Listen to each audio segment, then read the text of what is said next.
Washington, D.C., the man who rebuilt himself. Before I left, I used to sit on the fire escape of our apartment in Brooklyn, staring at the skyline, wondering how it was possible to feel both full and afraid at the same time. Elizabeth used to say, "Fear is just love in disguise. You're scared because it matters." I thought that was beautiful. I still do. We met during our second year at university, both English majors, both addicted to stories. She used to leave little poems under my coffee mug in the mornings, and I'd find them hours later, folded like secrets. We had dreams. Big ones. She wanted to write a novel about grief and memory. I wanted to teach. We talked about getting a dog, maybe moving to Lisbon for a year, starting a bookstore cafe where we'd host readings under string lights. She got sick in early spring. A soft, whispering kind of sickness that didn't scream at first. Just tiredness. Then more. Then everything. Doctors said it was aggressive. Rare. One of those conditions you only read about, not something that happens to the girl who kissed you in the library stacks and wore yellow in December just to protest the gray. By July, we were counting time and pain-free hours. By August, we stopped making plans. I remember one night she asked me if I thought souls could get tired. "Not from being alive," she said, "but from wanting too much." I didn't know how to answer. She passed away just after sunrise on a Tuesday, holding my hand. Her last words were a whisper. "Take me everywhere." And so I did. Washington, D.C. wasn't on any list. It just felt like a beginning. Clean, unfamiliar, purposeful. I booked the hostel on a whim, packed a single backpack, and left the key to our apartment with a friend who promised to water the plants. I didn't say goodbye to anyone. I didn't know how to. It was on my third day in the city, sheltering from the rain in a coffee shop off Logan Circle, that I met Marcus. He was sitting near the window, alone, scrolling through his phone with that glazed look people wear when they're barely in the room. I must have looked out of place, wet from the rain, notebook in hand, probably haunted. He nodded toward my scribbling and asked, "You a writer or just pretending to be one?" "Just someone who's listening," I replied. He smiled at that. "Fair. I guess I'm someone who's been waiting to talk." We shared a table. At first, just small talk. Then something cracked open. Marcus was in his mid-40s, sharp suit under his coat, gold wedding band missing from his hand but a faint tan line still there. He had the posture of someone who'd spent years pulling himself upright. "I was nobody," he began. "I mean that in every way. 29 years old, working temp jobs, running on energy drinks and desperation. I'd always wanted to build something, but I didn't have the tools. I had ideas, sure, but no direction." He paused, looked down at his coffee. "My wife, Jessica, she was the opposite. Organized, methodical, ambitious in a way that felt terrifying. She was the one with the real job, the salary, the insurance. I think I was her project. She believed in me, or maybe she believed in who she wanted me to become." They got married after 3 years of dating. Moved into a small apartment in Arlington. For a while, things were fine. He was still figuring things out, taking online courses, working freelance gigs here and there. Jessica held it down. Paid the bills. Planned the vacations. Smiled through the frustration. "I didn't realize I was bleeding her dry," he said. "Not just financially. Emotionally. I wasn't showing up. I thought chasing dreams was enough. Turns out, dreams without action just become burdens." One afternoon, Marcus came home early. The apartment felt wrong. Too quiet. He called for her. No answer. Their bedroom door was half open. I saw the suitcase first. Then the note. She didn't even wait to talk. Just left. Said she couldn't carry both of us anymore. There was someone else. A coworker. Someone with a 401k and a 5-year plan. For 2 weeks, Marcus didn't leave the apartment. He drank. Slept. Watched the same 3 movies on loop. One night, he opened his laptop and just started typing. I was angry, he said. At her. At myself. At the world. I poured it all into this dumb little idea I had once about a platform for creatives to connect, writers, designers, musicians. I built the bones of it in a month. He called it Threadline. Launched it quietly, told no one. For 6 months, it didn't make $1. But he didn't stop. He studied marketing, UX design, read every book he could get his hands on. He failed fast and often. Every time he wanted to quit, he remembered the note she left. I wasn't good enough for her, he said. So I became good enough for myself. Eventually, the platform caught traction. A mention on a design blog. A few early adopters. Then a surge during the pandemic. People needed connection. Needed space to create and collaborate. Marcus's heartbreak had built the infrastructure for exactly that. Now, Threadline is used by tens of thousands. He has a team, a downtown office, a weekly newsletter that people actually read. I still think about her, he said. Sometimes when I'm alone in the office late at night. I wonder if she watches interviews or reads the press. If she sees me now. He leaned back, eyes distant. But I don't hate her anymore. She was right. I wasn't enough then. And maybe I needed to be broken to find out what I could become. When we said goodbye, he reached out to shake my hand, then hesitated. You're carrying something too, he said. I can see it. Just, whatever it is, don't let it sink you. Let it shape you. I nodded. Wrote his name down in my notebook. That night, I walked alone to the Lincoln Memorial. Rain had stopped. The city glowed. I thought about Elizabeth. About Jessica. About how some people leave, not to abandon, but to set things in motion. And I kept walking. Philadelphia, the musician who learned to listen. I took the Amtrak north to Philadelphia the next morning. The city greeted me with murals. Every wall seemed to hum with paint, with history. Philly felt like a conversation happening in motion, stoops creaking, trains rumbling overhead, horns and laughter echoing between brick and glass.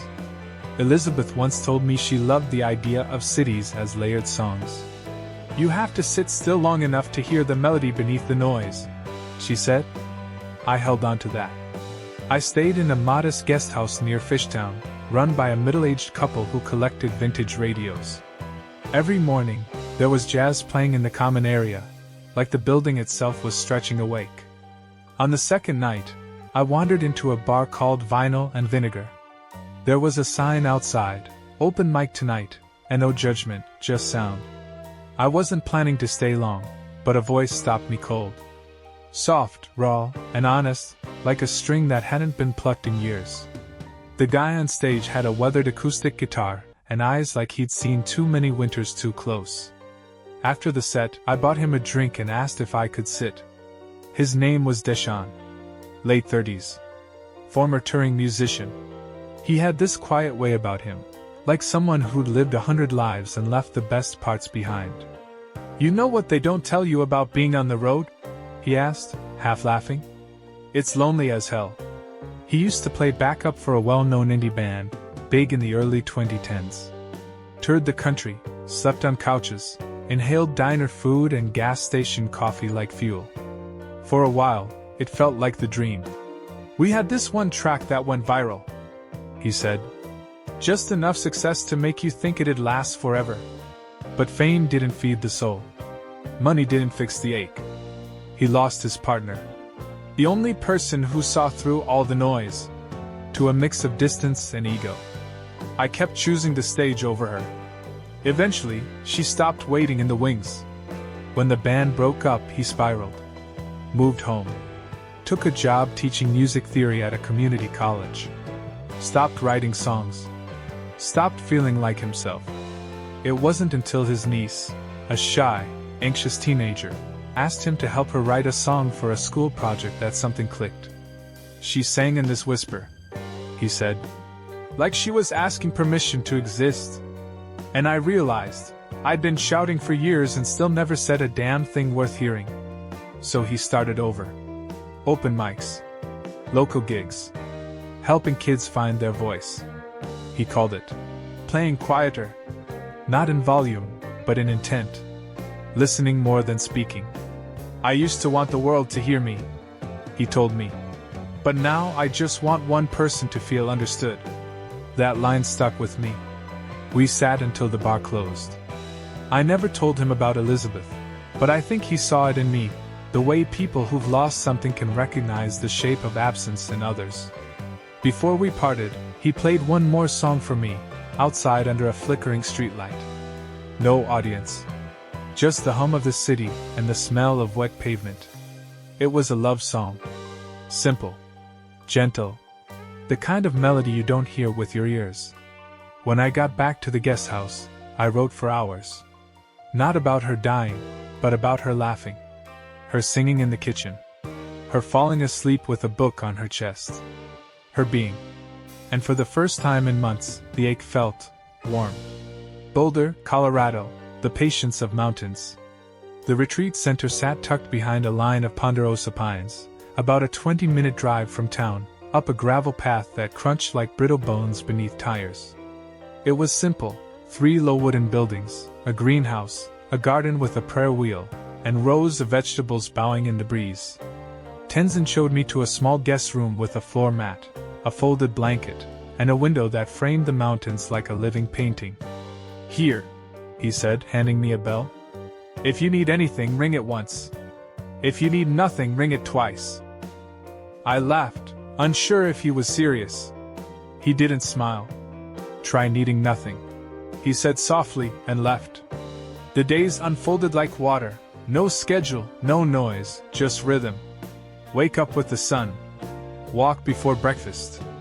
Sit in meditation. Eat in silence. Work in the garden. Eat again. Walk again. And in the evening, tea with Tenzin. Our conversations weren't linear.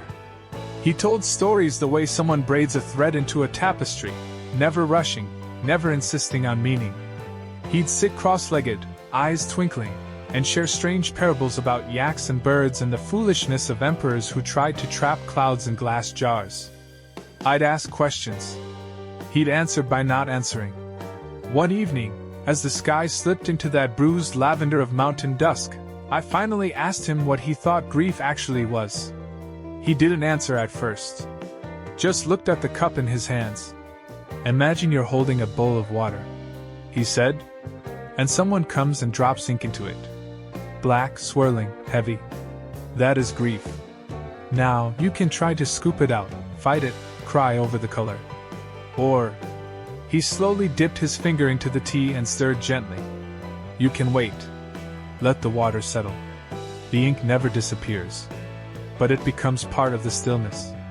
And then, only then, you can see again. I let his words sit in the air. Later that night, I asked if he'd ever lost someone he loved. He nodded slowly. My mother, when I was very young. Then my teacher, when I was 21. Then my homeland, though that is still ongoing. There was no sorrow in his voice. Only clarity. Attachment, he said, is not the same as love. Love is spacious. It lets go. Attachment clings. I didn't know how to separate those things. Still don't. But I listened. The next day, I joined him for a walking meditation. No talking. Just steps and breath. We circled the edge of the forest, through fields of golden grass, past stone cairns built by other pilgrims. After a while, I noticed Tenzin had stopped. He was staring at a dead tree, barren, crooked, its bark stripped down to silver. He turned to me and said, "Beautiful, isn't it?" I nodded. "Even though it's dead." He raised an eyebrow. "Because it is dead. You see it fully now. It hides nothing." We stood there for a long time, saying nothing. Just watching the wind move through something that no longer moved on its own. That night I couldn't sleep. The silence pressed too close. I got up and walked barefoot out to the prayer wheel, the one in the garden, half lit by moonlight. I spun it once. Then again. Then again. I didn't know what I was asking for. Forgiveness? Permission? Maybe just a reason. Tenzin found me there an hour later, his robe rustling gently. "You can cry, William," he said, his voice barely above a whisper. "The wheel will not mind." So I did. Not like the quiet, dignified tears of before, but ugly, chest-heaving, ground-gripping sobs that crack something open. I cried until there was nothing left but breath and ache and the cold dirt under my hands. He sat beside me without a word. Eventually, when my breathing calmed, I asked him, "How do you know when it's time to keep going?" He looked up at the stars, then at me. "When your silence becomes love," he said. "That is when you walk again." I stayed one more day. Helped them fix the irrigation lines in the greenhouse. Laughed for the first time in weeks when a hose exploded in my face. Ate lentils that tasted like the earth. Slept without dreams. When I left, Tenzin didn't walk me out. Just waved from the porch and said, "May your sorrow become your teacher, not your cage." As I descended the winding road back into the world, I realized something I hadn't before. Healing doesn't mean forgetting. It means carrying the weight differently. And maybe, just maybe, the silence Elizabeth left behind wasn't absence, but space. Interlude, Memory Roads, Echoes of Elizabeth. The road from Boulder to nowhere in particular stretched open like a soft breath. I rented a car and just drove, not because I had somewhere to be, but because I didn't. It was autumn in Colorado, the kind of season Elizabeth would have adored. Yellow aspens trembling like they were made of gold foil, the wind just cool enough to need a sweater, just warm enough to keep the windows cracked. Music played low on the stereo. Mostly instrumental. I couldn't handle lyrics yet. They felt too pointed, like someone reading my diary out loud. It was in that space, between the hum of tires and the silence of thought, that memories of her came back, not as pain this time, but as presence. The rooftop in summer. Brooklyn, 2 summers ago. A brutal heatwave. Our AC had given out for the second time that month, and instead of complaining, Elizabeth dragged our mattress up to the rooftop with a flashlight, a bag of cherries, and a Bluetooth speaker playing Nina Simone. We lay under the sky, city lights buzzing below, her fingers stained red from fruit. I remember how she sang, not to me, not for me, but with the kind of abandon that made you forget you were listening. She always sang like that. Like the world was hers, and she was loaning it a melody. At one point, she turned to me and said, "You know, if we ever die, like really die, not just physically, I think it's when people stop singing our songs." I kissed her before I could answer. The slow dance in a laundromat. It was January. Miserable. One of those New York days where the snow has turned to gray sludge and everything smells like radiator heat and bus exhaust. We were in a laundromat on 7th Avenue, waiting for our clothes to dry, both exhausted from a long day. Then out of nowhere, she pulled out her phone, queued up an old Billie Holiday track, and grabbed my hand. "Dance with me," she said, grinning like a kid who just broke the rules and wanted applause. I laughed. "Here? Where else?" So we danced. Between humming machines and detergent fumes, she put her head on my chest, and we swayed like the rest of the world had gone to sleep. An older woman folding socks clapped softly when the song ended. The bookstore argument. Not every memory was gentle. We'd been at McNally Jackson, arguing over something stupid, whether the plural of crisis was crises or crisis. It was crises, she was right. But it wasn't about grammar. It was about the fact that I hadn't told her about a teaching offer in Boston. She found out through a friend. I didn't want to leave her. She didn't want to hold me back. "I don't want to be the reason you shrink," she said. "Even if that means losing you." I didn't go. Not because she asked me to stay, but because for the first time, I saw what love looked like when it asked for nothing. Later that night, she curled against me in bed and whispered, "We'll always be books in each other's libraries. Even if we're not always reading." The goodbye that wasn't. Hospitals are strange temples. Sacred and sterile all at once. Her last week there, I kept trying to be useful. I brought flowers, fluffed pillows, read aloud. She stopped me one morning, placed her hand over mine and said, "You don't have to try so hard. I'm not leaving you." I'm just leaving. I didn't cry. I couldn't. Not then. She died the next morning with my name on her lips, her thumb brushing my palm like she was drawing a circle. Back on the road, I pulled over at a gas station somewhere past Pueblo. Got out. Walked until I found a patch of grass, and just lay down under the open sky. And I did something I hadn't done in a long time. I talked to her. Not like a prayer. Not like a wish. Just like I used to. Told her about Marcus and Deshawn. About Tenzin and the garden and the prayer wheel and the silence that didn't scare me anymore. I told her that I was still broken, but I was learning to be broken with grace. And in the wind, or maybe just in the quiet that followed, I could almost hear her voice. Good. Now keep going. The photo booth confession. There was this hole-in-the-wall diner near campus we used to sneak off to, burnt coffee, perfect grilled cheese, and a dusty photo booth tucked in the back.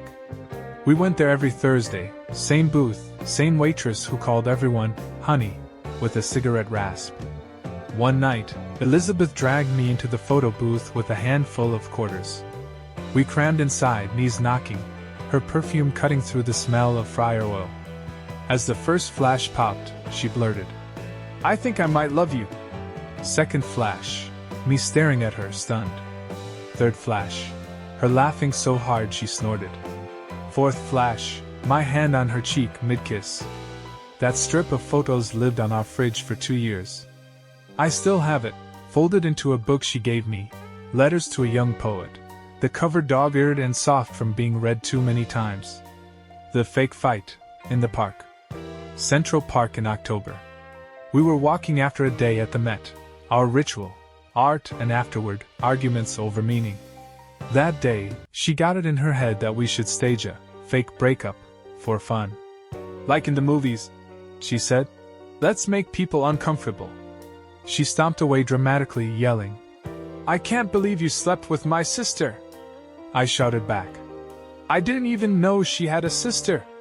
A couple pushing a stroller stopped mid-step. An old man dropped his pretzel. Elizabeth burst into laughter and ran back into my arms. Later, lying in the grass, she whispered, "We'll be weird forever, right?" I nodded. And meant it. The night the lights went out. There was a storm once, February, blackout, bitter cold. The whole block lost power. No heat. No lights. I was pacing, frustrated, cold, trying to find candles. She was curled up on the couch, wrapped in a quilt, reading poetry aloud by flashlight. "Stop panicking," she said. "We're safe. We have words. That's enough." And somehow it was. She recited Neruda until I calmed down, her voice turning the dark into something tender. That night we slept under 3 layers of blankets, our breath visible, her toes freezing against mine. "You're a furnace," she murmured. "Never leave me." I didn't. Until she left me. The haircut. She cut my hair once. I didn't ask her to. I was broke, she was bored, and YouTube made it look easy. I sat on a stool in the bathroom, a towel around my shoulders, her tongue between her teeth as she tried to focus. Snip. Snip. Snip. "Oops," she said at one point. "Oops." She ended up laughing so hard she dropped the scissors. It was a disaster. Uneven. Choppy. Bits of hair in my ears for days. I wore a beanie for a week. But the next morning, she texted me a selfie from work. She'd cut her own bangs in solidarity. Also uneven. Also perfect. "We're ridiculous," I said. "Yeah," she replied. "But we're art." The last birthday. She turned 26 6 weeks before she died. We didn't know how little time we had left, though maybe she did.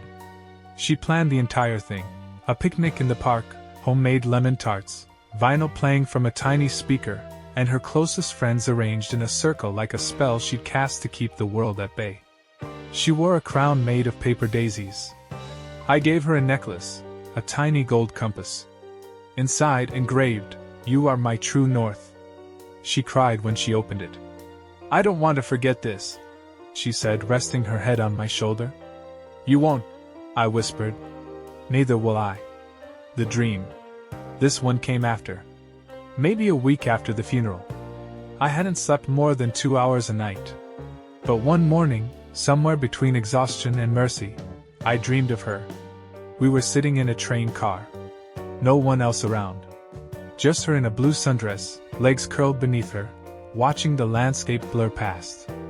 I don't have much time, she said. I know. She smiled, not the one she gave strangers. The real one. The one she gave me when I made her tea the exact way she liked. You're doing better than you think, she said. And then, just before the train pulled into some nameless station, she leaned in and whispered, Keep going, Will. Just keep going. I woke up sobbing. And for the first time, it felt okay to. These memories aren't anchors.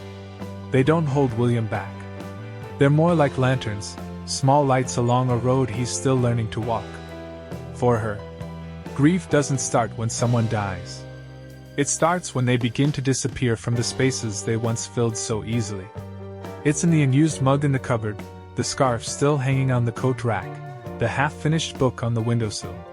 Grief lingers in the everyday. And when Elizabeth died, that's where I found her most. We were going to see the world together. That was always the plan. After university, after careers took root, after we saved enough. Lisbon, Kyoto, Cairo, Prague. We had maps on the walls with pins stuck into dreams. Then she got sick. And then she was gone. In the weeks after the funeral, people brought flowers, casseroles, their best attempts at comfort. But nothing filled the hole she left behind. Not in our apartment. Not in me. One morning, I woke up to the sound of wind rattling the fire escape, and something inside me said, Go. I didn't question it. I just packed a single bag, booked a one-way ticket to Washington, D.C., a place we never got to visit, and walked out the door. No goodbyes. Just motion. I didn't know what I was searching for. But along the way, I met people who helped me carry the weight of her memory in new ways. In D.C., I met Marcus, a man who built a multi-million-dollar company on the ruins of a betrayal. His wife left him, and from that heartbreak he built something beautiful, first out of rage, then out of resolve. In Philadelphia, there was Deshaun, a musician who gave up the stage and found his soul in teaching scared kids how to sing their truth. He reminded me that not all success is loud. Some of it is soft. Some of it whispers and heals. In Boulder, I met Tenzin, a Tibetan monk who taught me how to be quiet with my pain. He didn't give me answers, only better questions. From him, I learned how to sit with grief without demanding it leave. And through it all, there were the memories. Elizabeth, in a rooftop photo booth, confessing love between camera flashes. Elizabeth, dancing in a laundromat, pretending we were actors in someone else's movie. Elizabeth, whispering that we'd always be books in each other's libraries. Elizabeth, dying with my name on her lips and a thumb tracing invisible circles in my palm. These moments are my compass now. This journey isn't about moving on. It's about moving with her. She asked me, in her final days, to take her everywhere. So I am. One story, one person, one heartbeat at a time.